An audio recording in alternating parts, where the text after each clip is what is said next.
जय गुरु जी, शुक्राना गुरु जी। ओम नमः शिवाय। शिव जी सदा सहाय। ओम नमः शिवाय। गुरु जी सदा सहाय।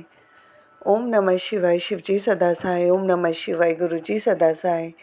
जय गुरु जी, शुक्राना गुरु जी। संगत जी, गुरु जी का सत्संग गुरु जी की प्यारी संगत जी ने हमारे साथ शेयर किया है। सत्संग को पूरा सुनिएगा और आप चाहें तो गुरु जी की इस ब्लेसिंग को आगे भी किसी के साथ शेयर कर सकते हैं। सत्संग सुनने वाले को और सत्संग सुनाने वाले को दोनों को ही गुरु जी ब्लेस करते हैं। शुक्राना गुरु जी। संगत जी, कोई भी गलती भूल चूक मुझसे या संगत जी से सत्संग बोलने में हो जाए तो माफ़ करना। गुरु जी आप भी माफ़ करना। और संगत जी, अगर आपने अभी तक चैनल को सब्सक्राइब नहीं किया तो चैनल सब्सक्राइब करके बेल नोटिफिकेशन को ऑल पर सेट कर दीजिएगा, ताकि जैसे ही गुरु जी के सत्संग का नया वीडियो अपलोड हो तो उसका नोटिफिकेशन आपके पास टाइम टू टाइम आए और गुरु जी के ब्लेसिंग्स भी सभी तक पहुँचे। शुक्राना गुरु जी। सत्संग शुरू करते हैं। जय गुरु जी। जय गुरु जी। मैं गुरु जी की बेटी फरीदाबाद से मैं अपना सत्संग गुरु जी के महामंत्र से शुरू करती हूँ। ओम नमः शिवाय। शिव जी सदा सहाय। ओम नमः शिवाय। गुरु जी सदा सहाय। गुरु महाराज जी के चरणों में कोटि कोटि प्रणाम। गुरु जी की प्यारी संगत के चरणों में कोटि कोटि प्रणाम। जैसे कि मैंने अपने पहले और दूसरे सत्संग में बताया कि मुझे नहीं पता गुरु महाराज जी ने कब से अपने चरण शरण में रखा हुआ है, लेकिन जब मैं 2014 से बड़े मंदिर आने लगी तो मुझे बहुत अच्छा लगता था, मुझे बहुत सुकून मिलता था। मुझे ऐसा लगता था घर के कलह कलेश से मुझे वहाँ पे ऐसा लगता है कि यही स्वर्ग है, इसके अलावा और कुछ भी नहीं है, ना ही मुझे कुछ और चाहिए। और जब मैं वहाँ आती थी मुझे बहुत अच्छा लगता था। ऐसे ही चलता रहा। घर में अगर एक बार मैंने और संगत से पूछा, जिज्ञासा इतनी होती थी कि पता कि क्या कोई मुझे सत्संग सुनाए या मुझे कितनी जानकारी मिल जाए गुरु जी के बारे में। तो संगत ने बोला आप सोमवार को ही आते हो? मैंने कहा हाँ जी, मैं सोमवार को आती हूँ, क्योंकि बाकी दिन इवनिंग में होता है तो मुझे घर पहुंचने में देर हो जाएगी। तो सबने कहा लेकिन इवनिंग में आपको पता नहीं है, एक थाली में 4 लोग साथ में लंगर करते हैं। मेरी जिज्ञासा और बढ़ गई। मेरी उत्सुकता का कोई ठिकाना नहीं था। बस मैं यही सोचती थी कि कब मुझे ऐसा मौका मिले कि मैं वो दृश्य देखूं।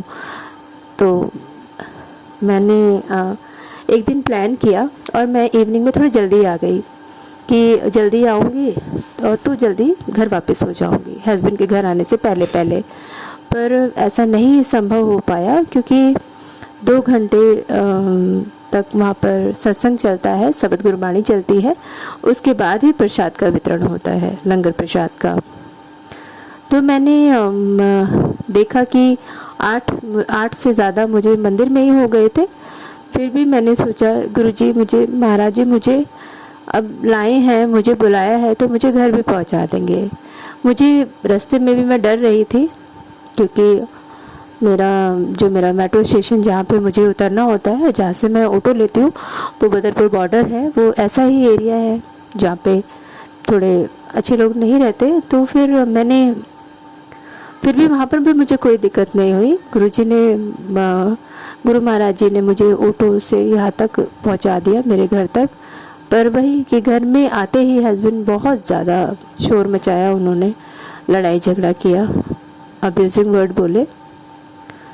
पर फिर भी मैंने कहा कोई बात नहीं, मैं इवनिंग में गुरुजी के मंदिर तो चली गई और गुरुजी खुद ही इनको भी जोड़ेंगे ताकि ये मुझे कुछ कहे ना।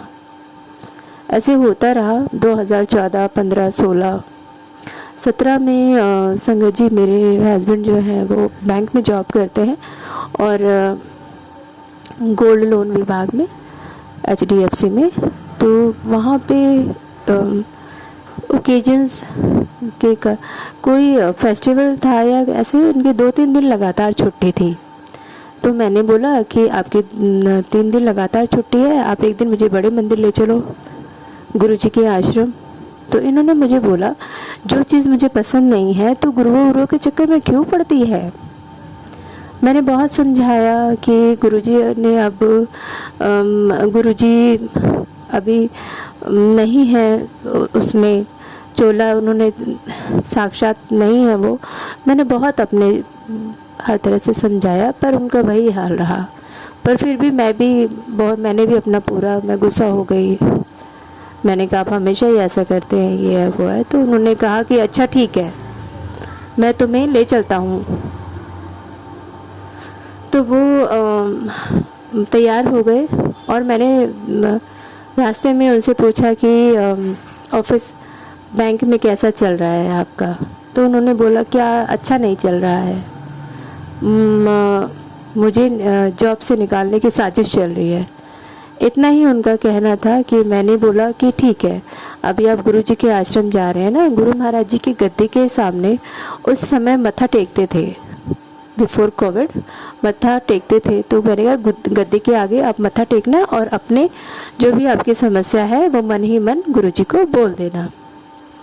और मैंने ऐसे कहा और उन्होंने, मुझे नहीं पता उन्होंने गुरु महाराज जी से क्या अरदास लगाई कि वो अगले सोमवार को वो खुद ही चले गए और घर में आके बताते हैं कि आज मुझे समोसा प्रसाद मिला और चाय प्रसाद मिली। ऐसे होता रहा, वो हर सोमवार जाते रहे। मैंने नहीं पूछा, मैं पूछती तो फिर वही लड़ाई का विषय बन जाता। मैंने नहीं पूछा, मैंने कहा क्या पता है खुद ही बता दे, पर उन्होंने भी नहीं बताया।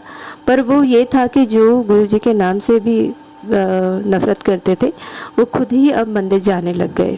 तो यही चीज़ मेरे लिए बहुत बड़ी थी, इतनी बड़ी थी कि अभी तक भी मैं गुरु महाराज जी के चरणों में शुक्राना करती हूँ। तो वो जाने लग गए और ऐसा होता रहा। तो एक दिन उनका मूड ठीक था, तो मैंने पूछा कि आपने एक दिन मुझे बोला था कि आपका ऑफिस में आपको जॉब से निकालने की कोई बात ऐसे बोला था आपने। तो उन्होंने बोला अच्छा वो तो जो मुझे निकालना चाहता था उसका खुद ही ट्रांसफ़र हो गया। तो गुरु महाराज जी ऐसे रास्ते बना देते हैं कि किसी को भी कष्ट नहीं होता। नहीं तो मुझे बहुत डर लग रहा था कि पता नहीं कब गुरु महाराज जी, लेकिन गुरु महाराज जी ने 3 साल बाद सुन ली और इन्हें अपने चरणों में जोड़ लिया। अब तो ये मुझसे भी ज़्यादा गुरु महाराज जी को मानते हैं। जय गुरु जी।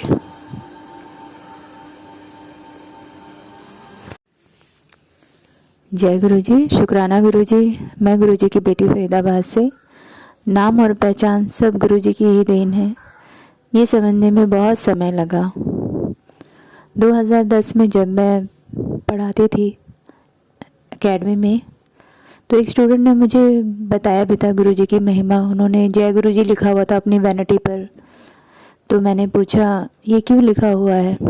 उन्होंने सब बताया कि मैम मैं इतनी बीमार रहती थी कि 2-2 दिन तक कमरे से बाहर नहीं निकलती थी, पर जब से इनके आश्रम जाने लगी हूँ तब से मैं देखिए आज स्वस्थ हूँ और यहाँ पर कोर्स कर रही हूँ। आगे भी मेरी बहुत अच्छी प्लानिंग है। उन्होंने कहा मेरे हस्बैंड का गैरेज भी बिल्कुल ठप हो गया था, पर जब से मैं गुरुजी से जुड़ी तो मेरे हस्बैंड का गैरेज बहुत अच्छा चलता है, साउथ एक्स में है। और मैम अगर आपको कोई नई पुरानी कोई भी आपको गाड़ी चाहिए तो आप ले सकते हैं। पर मैंने सुना और उन्होंने इतना अच्छा सत्संग सुनाया था, वही सत्संग आज मैं बोलती हूँ गुरु संगत से कि आप सत्संग सुनाइए, कुछ बताइए।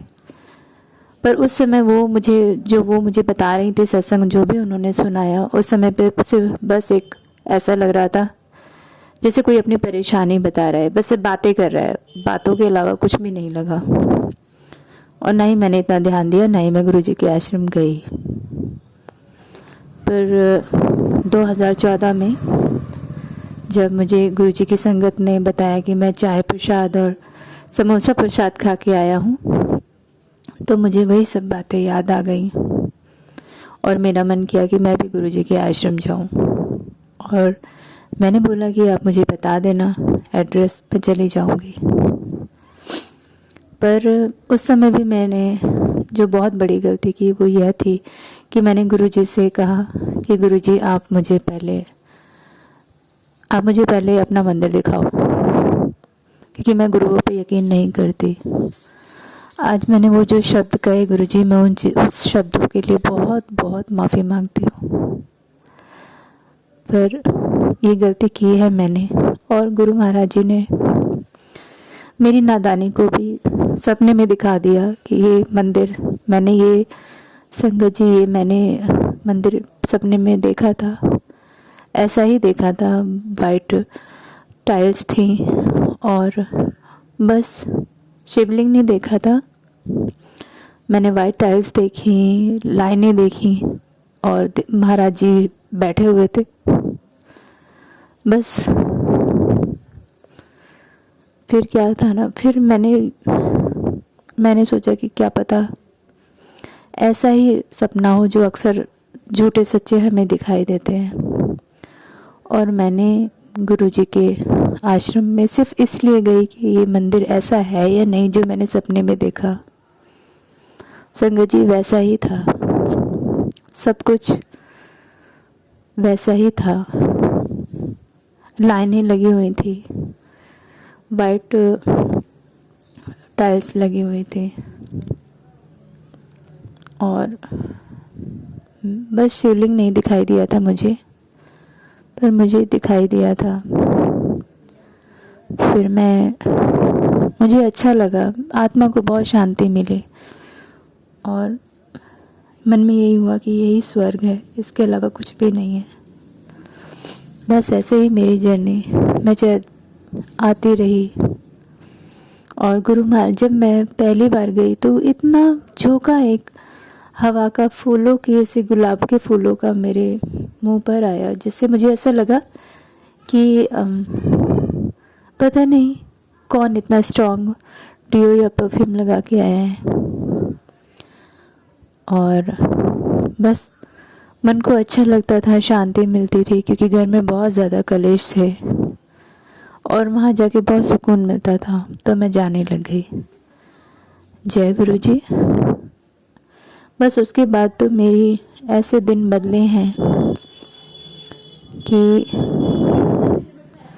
मैं क्या बताऊं। पर बस गुरुजी ने एक प्राइवेट जॉब से अपना स्टूडियो खुलवा दिया। गुरुजी की इतनी ब्लेसिंग है संगत जी, जो मैं सारी ज़िंदगी भी अगर सत्संग करती रहूं आखिरी सांस तक, तब भी नहीं मैं कह सकती। पर समय ज़्यादा हो गया है, मैं दूसरे सत्संग में सारी बातें शेयर करती हूँ। जय गुरु जी। शुक्राना गुरु जी। ओम नमः शिवाय। शिव जी सदा सहाय। ओम नमः शिवाय। गुरु जी सदा सहाय।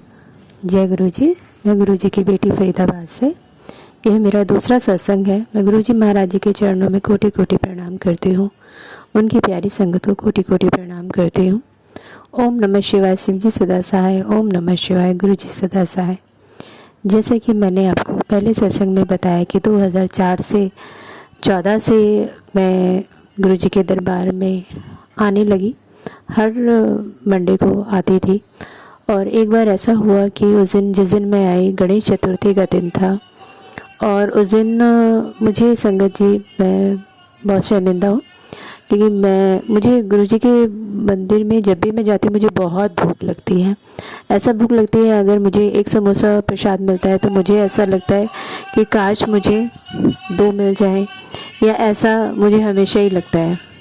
और ऐसा नहीं है, गुरु महाराज जी मुझे बहुत ब्लेस करते हैं, बहुत बहुत कुछ दिया है मालिक ने, लेकिन फिर भी एक ऐसी लालसा रहती है कि कुछ थोड़ा सा और मिल जाए। तो संगत जी, गणेश चतुर्थी का दिन था और मैं जैसे दर्शन करके, और जैसे मैं लंगर हॉल में की तरफ, उस समय पे लंगर हॉल नहीं था, वो जो जहाँ पे वो पार्क है वहाँ पर ही चाय प्रसाद हम लोग लेते थे। वहाँ पर ही दरी बिछी होती थी, वहाँ पर ही सब संगत बैठकर चाय प्रसाद और जो भी प्रसाद, समोसा प्रसाद, ब्रेड पकौड़ा प्रसाद, वहीं बैठ के ही खाते थे। तो जब मेरी बारी आई तो मुझे चाय प्रसाद और लड्डू प्रसाद मिला। लेकिन जैसे ही मैंने देखा कि और संगत के हाथ में समोसा प्रसाद भी है, ये हो सकता है कि मेरी गलत फहमी रही हो, हो सकता है कि जो उनके साथ कोई मतलब कोई मेरे बाद लड्डू प्रसाद या मुझसे पहले हो सकता है कि समोसा प्रसाद ख़त्म हो गया हो, तो इसलिए उन्होंने लड्डू प्रसाद देना शुरू कर दिया हो। पर मैंने कहा कि गुरुजी, मुझे ऐसा लगता है कि मैं दोबारा लाइन में लग जाती हूँ ताकि मुझे समोसा प्रसाद भी मिल जाए। गुरुजी, मुझे समोसा प्रसाद नहीं मिला। ऐसी मैं लालच करके मैं दोबारा लाइन में लग गई। महाराज जी तो जाने जाने, उन्हें तो सब दिखता है, और मैं फिर भी लाइन में लग गई और मुझे बहुत बड़ा सा समोसा प्रसाद मिल गया। मेरे लड्डू प्रसाद तो था ही मेरे पास, पहले चाय प्रसाद भी थी, अब समोसा प्रसाद भी मिल गया। अब मैं इतनी खुश, और मैं खुश होके वहाँ पे दरी पे जाके बैठ गई जहाँ पे सेवादार अंकल ने बोला। मैं वहीं जाके बैठ गई और मैंने कहा कि मैं पहले समोसा प्रसाद ही खाती हूँ। और जैसे ही मैंने समोसा प्रसाद को खाने के लिए उसके टुकड़े करने चाहे तो देखा तो उसमें एक भी आलू नहीं। बहुत बड़ा समोसा था पर समोसे के अंदर आलू नहीं था। मैं हैरान हो गई, और हैरानी के साथ वही है, बुद्धि लगाई मैंने वहाँ पर भी।